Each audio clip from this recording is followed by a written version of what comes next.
ನರಕ ಪರುಷಮನು ನೆರೆಮಾಡದಾಗಿ ಮದ್ಗುರುಪದಮ ಗುರುತ್ವವನೇ ಕರುಣಿಸಿದ ಕಾರಣ ಮಾಂ ನಿರಂತರಂ ಶ್ರೀ ಗುರುವೇ ಶರಣಂಜನಯ್ಯ ಮಹದೈಪುರೀಶ್ವರ.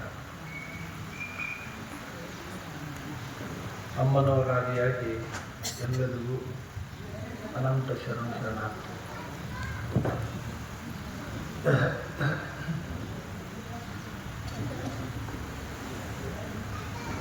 ಚಿಕ್ಕಪಡಸಲ್ಗಿಯೊಳಗೆ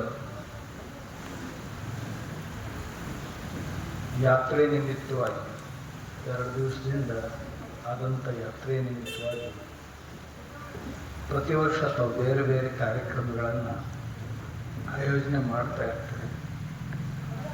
ಇಲ್ಲಿ ಯುವಕರು ಬಹಳ ಉತ್ಸಾಹಿಗಳು. ಏನಾದರೂ ವೈಶಿಷ್ಟ್ಯಪೂರ್ಣವಾದಂಥ ತಮ್ಮ ದೈನಂದಿನ ಜೀವನದಲ್ಲಿ ಉಪಯೋಗಕ್ಕೆ ಬರುವಂಥ ಚಟುವಟಿಕೆಗಳನ್ನು ಮಾಡಬೇಕು ಅನ್ನೋ ಉದ್ದೇಶದಿಂದ ಈ ಪಾರಂಪರಿಕ ಕೃಷಿಯನ್ನು ಕುರಿತು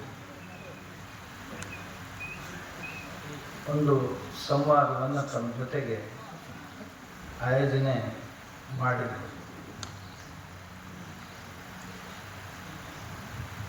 ಇದು ನಮ್ಮದು ಕೃಷಿಕರ ನಾಡು. ನಮ್ಮ ಹಳ್ಳಿಗಳೆಲ್ಲ ಕೃಷಿಕರಿಂದ ತುಂಬಿವೆ. ನಮ್ಮೆಲ್ಲರ ವ್ಯವಸಾಯ ಮುಖ್ಯವಾದದ್ದು ಕೃಷಿ. ಕೃಷಿ ತನ್ನ ರೂಪವನ್ನು ಪ್ರತಿ ವರ್ಷಕ್ಕೂ ಬದಲಾಯಿಸ್ತಾ ಇದೆ. ಇಂದಿನ ಕೃಷಿಯನ್ನು ನಾವು ನೋಡಿದ್ರೆ ಎಲ್ಲಿದ್ದೀವಿ, ನಾವು ಎಲ್ಲಿ ಬಂದೀವಿ ಅಂತ ನಮ್ಗೆ ಆಶ್ಚರ್ಯ ಅನ್ನಿಸ್ಬೇಕು. ಅಷ್ಟೊಂದು ಬದಲಾವಣೆಗಳೊಂದಿಗೆ ನಾವು ಕೃಷಿ ಕ್ಷೇತ್ರದ ಜೊತೆಗೆ ಕಾರ್ಯತತ್ಪರರಾಗಿದ್ದೀವಿ. ಒಂದು ಕಾಲ ಇತ್ತು, ಬಹಳ ಮಳೆ ಬೀಳ್ತಿತ್ತು.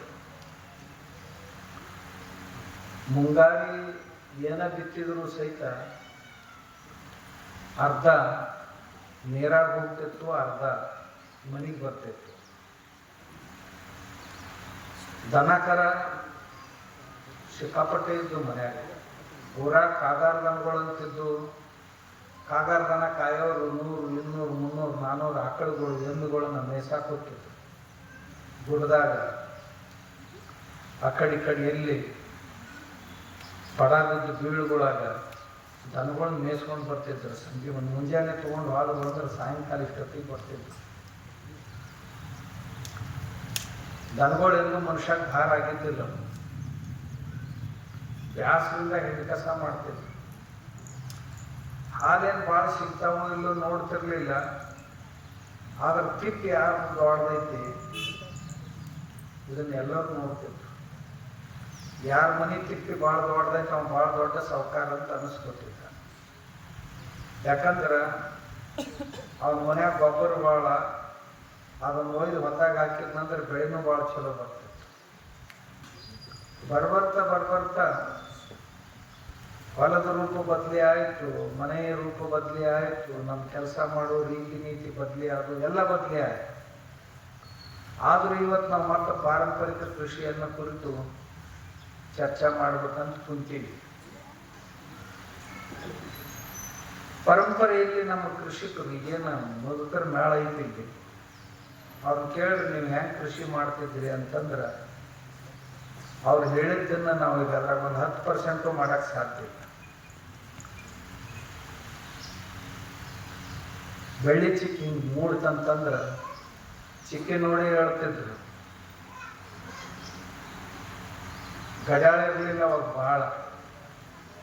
ಬೆಳ್ಳಿ ಚಿಕ್ಕಿ ನೋಡ್ಕೊಂಡ ಆಯ್ತು ಬೆಳಗ್ಗೆ ಹರಿತಪ್ಪ ಹೇಳ್ರಿ ಅಂತಿದ್ರು. ಅದನ್ನು ನೋಡಿ ಎದ್ರು ಅಂತಂದ್ರೆ ದನಗಳಿಗೆ ಹೊಟ್ಟು ಹಾಕಿ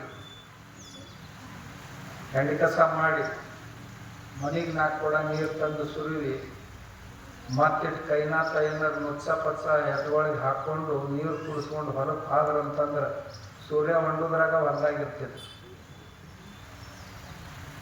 ರಾತ್ರಿ 4 ರೊಟ್ಟಿ ಕಟ್ಕೊಂಡು ಒಂದಿಟ್ಟು ಮೊಸರ ಚಟ್ನಿ ಉಳ್ಳಾಗಡ್ಡಿ ತಗೊಂಡು ನ್ಯಾರಿ ಅಲ್ಲೇ ಮಾಡ್ತಿದ್ರು. ಆ ನ್ಯಾರಿ ಏನು ಮಾಡ್ತಿದ್ರು, ಅದರಿಂದ ಏನು ತೃಪ್ತಿ ಇರ್ತಲ್ಲ. ಇವತ್ತೇನು ಶಿರಾ ಉಂಡ್ರು ಆ ತೃಪ್ತಿ ಇಲ್ಲ, ಜಿಲೇಬಿ ತಿಂದ್ರು ಆ ತೃಪ್ತಿ ಇಲ್ಲ, ಏನು ಅವಲಕ್ಕಿ ತಿಂದ್ರು ತೃಪ್ತಿ ಇಲ್ಲ ಇವತ್ತ. ಆ ಅಡಿಗೆನ ಅಷ್ಟು ರುಚಿ ಇತ್ತು. ರಾತ್ರಿ ರೊಟ್ಟಿ ಬಹಳ ರುಚಿ ಅನ್ನಿಸ್ತಿತ್ತು, ಮೊಸರಿನ ಕೂಡ. ಹೋಯ್ತು ಪದ್ಧತಿ ಅದು ಎಲ್ಲ.